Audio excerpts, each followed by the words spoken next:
Are we live? Are we unmuted? Yes, God. Hey, y'all. I'm Megan, and this is the Yes, God cast. And this is where we come to integrate our personal will with our divine will. And let me go ahead and turn this volume down now before we get into this podcast. So, we want to make sure that we are in alignment with the divine will that God has for our lives. And in this episode, we're going to be talking about how walking away is worship. And I know that in our society, we are taught to push forward, to struggle, to no pain, no gain. You know, in order to get something good, you have to sacrifice something good. And what I want to propose is, what if leaving is the most sacred thing you can do? Whether it's a relationship, whether it's a friendship, whether it's an identity you have, whether it's a career path you've chosen, whether it's a brand you've built, what if walking away was actually a sign of your self-worth? All right. I think that we think it is a sign of strength to endure through things. All right. And I'm going to share a personal story about an experience that I've had in my life where I knew that I should have walked away kind of immediately, and I didn't do that. And as a result of that, I spent several years in a marriage that taught me a lot. Okay, there were great times in the marriage, but also I feel like deterred me on my path. And very early into our dating, actually, I recognized certain things that my heart told me, my intuition told me, this is not safe. This is not a dynamic that is going to be healthy for you over the long run. And like so many of us, especially us women, you know, we are kind of conditioned to believe that relationships are hard work. There's always going to be, you know, a level of sacrifice needed. And not to say that I don't necessarily believe that, but I don't think we should have to sacrifice our integrity. And I don't think that we should have to go against our intuition if something is truly, truly for us. And so, you know, as a result of that decision to continue to move forward with the relationship, we did get married. And there were many, many traumatic experiences within that marriage. And, you know, reflecting back on it, of course, I definitely take responsibility and accountability for that, because I had the option to say no. I had the option to not just say no, but actually follow through with no. And it was my experience that I actually did say no, but then I was kind of coerced and manipulated to recant on my no. And so, what I have learned through all of that is that, you know, we have to be in integrity with what we present our values to be. Okay? If our values are that we want someone to honor us, to respect us, to appreciate us, to see us, to listen to us, to value us, right? We have to be willing to remove ourselves from dynamics where those things are consistently not happening. Okay, and I'm not just talking about an argument here or there. Notice I said they're consistently not happening. Also, even with, you know, your business or your career path, or maybe you're in school or college and, you know, you initially felt really excited about this one thing, and now you realize that your heart really isn't in it anymore. That can be a situation where you really want to spend some time being still and leaning into that heart space, leaning into that intuition, and really aligning with, hey, is this something that truly, truly feels good to me? And I think it's also important to note, because this came up in a conversation on Instagram Live that I did yesterday. We have to also be mindful to be sure that we are coming from our intuition and not our trauma, because our emotions are different than our intuition. Okay? Emotions come from a place that typically isn't regulated, especially if they're negative emotions.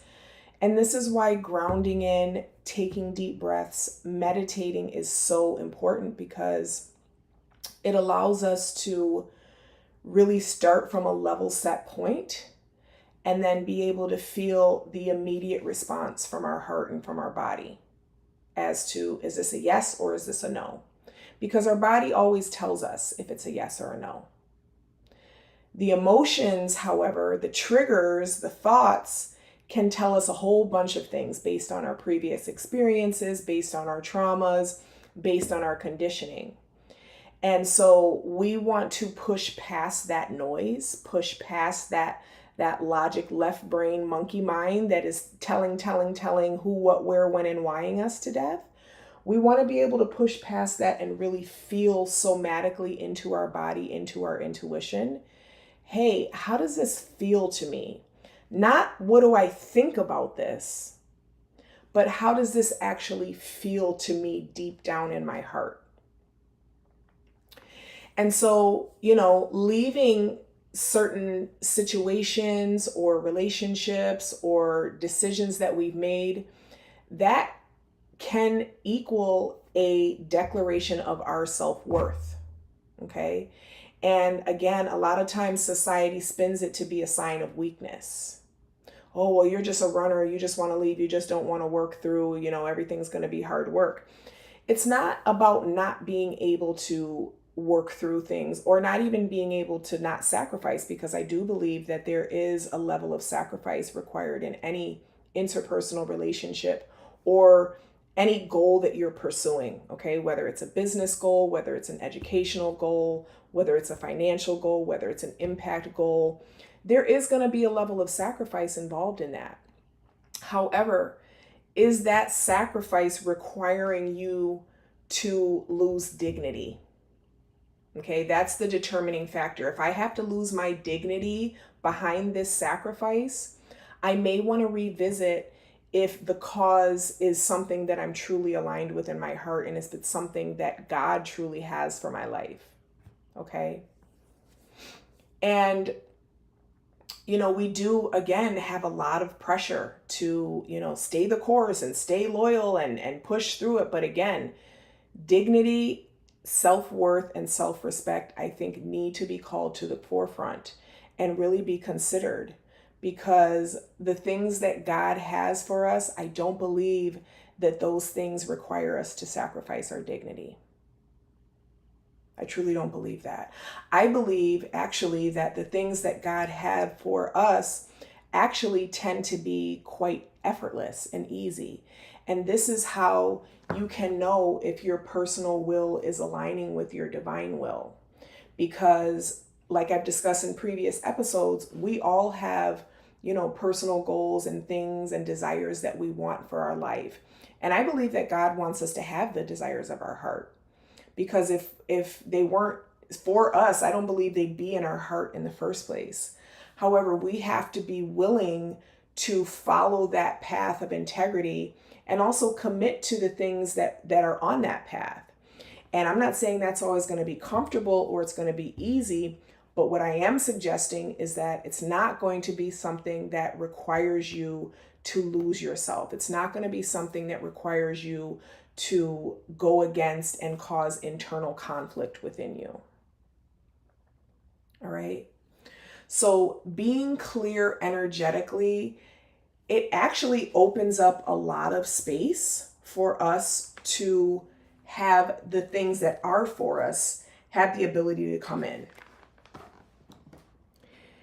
And when we can create that space, even though it may be uncomfortable, even though it may be unfamiliar, even though it may be completely foreign and new territory for us, what we do by showing, because that's a level of faith, right? Because faith is what? It is believing in something that you haven't seen yet. All right, you may have seen it, you may have had a vision of it, but you may not have actually seen proof of it. So being able to make decisions and walk in the direction of something that is not necessarily guaranteed, but something that you see and you feel clearly is in alignment with your intuition and what you believe that God's plan is for your life, that can open up so many opportunities for you because you are pushing past the fear and you are walking in faith. Yes, God. And God rewards that. The universe rewards that because we are now getting into the territory of acting as if. Okay. If I know that this is inevitable for me, if I know that this goal is inevitably going to be accomplished, then I am going to make these decisions and walk in this path. And that's ultimately what happened when I walked away from my marriage, was that I knew the internal conflict that I was having was something that I couldn't live with anymore. It was something that I was not willing to live with anymore. My values had been compromised to the point where I was not going to have respect for myself if I stayed in that situation. And so I think that is a question that we should all ask ourselves when we are at a point of, should I stay or should I go? First of all, if we're asking ourselves the question, should I stay or should I go? Okay. That is a place that one of two things needs to happen. Either we need to really get grounded and make sure that we are not coming from a place of trauma, or we need to really make sure that we have not already expired past the point of, if I'm asking myself this question, maybe I should be going. Because why am I even at the point where I need to ask this question? Hey, honey. My son just got home from school. So, yes, God. And so, yeah, I think that, walking away is a decision that ultimately every human being has to make at some point in their life. And it can be really painful. It can be really painful. It can be really scary. And it can be really uncomfortable. However, I think that if we trust in the vision and trust in our intuition and trust in the guidance and the signs that God has given us, then we are setting ourselves up for unimaginable joy, unimaginable peace, unimaginable accomplishment, right? By allowing ourselves to move away from things that no longer allow us to feel respected, allow us to feel valued, allow us to feel appreciated. And it can hurt because sometimes we don't want to walk away. Sometimes we have a strong connection to people, places, things, and circumstances. And so I would just, encourage you to really get still with yourself. And again, this is why I'm always touting the power of manifestation, the power of deep breathing, because you really want to be in a place in your life where you can make these type of decisions from a regulated, level, grounded place, and not just be making decisions based off temporary emotions, because emotions are temporary. Whether they're good emotions, positive emotions, or negative emotions, emotions come and go just like thoughts, okay? Because emotions are created from thoughts. The thoughts that we think directly impact our emotions. And so this is why it's so important for us to get quiet and get alone with the small, still voice inside of us, the voice of God. That is that intuition. That is that heart space. That is that gut feeling. Okay, this is something that we are going to be exploring and embodying and working through in the Success Sanctuary, which is beginning on this Sunday, actually, April 27th. I'm super excited. We're going to be spending 6 weeks together working through this and working through these types of decisions and working through the embodiment practices that we can be doing every day. We're going to be meditating together. We're going to be doing the 5 Tibetans. We're going to be really kind of tracking our progress and making sure that we are in alignment with the divine will that God has for our life. So I strongly, I'm sending a strong invitation for you to come and join us. I also have a reality selection course available along with a 33-day prayer and devotional journal that you can check out. And yeah, if you have any questions or comments, or if you have an experience where, you had to walk away, or you're trying to make a decision about if you should walk away from something, please leave a comment. And I would love to address that in my upcoming episodes. And please go ahead and share this with anyone who you think could benefit from this information. Okay. Thank you for spending a few moments with me. I value you. I appreciate you. Again, my name is Megan, yes, God, and I hope to see you in the next one.